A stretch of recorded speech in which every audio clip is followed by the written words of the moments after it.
పూర్వం రంతిదేవుడనే గొప్ప రాజు ఉండేవాడు. ఆయన తన దానగుణానికి, దయా హృదయానికి ప్రసిద్ధుడు.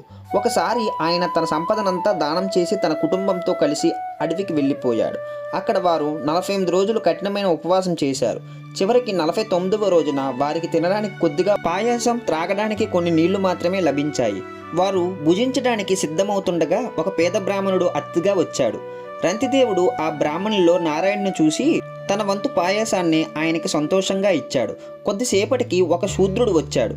రంతిదేవుడు మిగిలిన పాయసంలో తన వాటాని కూడా అతనికి పెట్టాడు.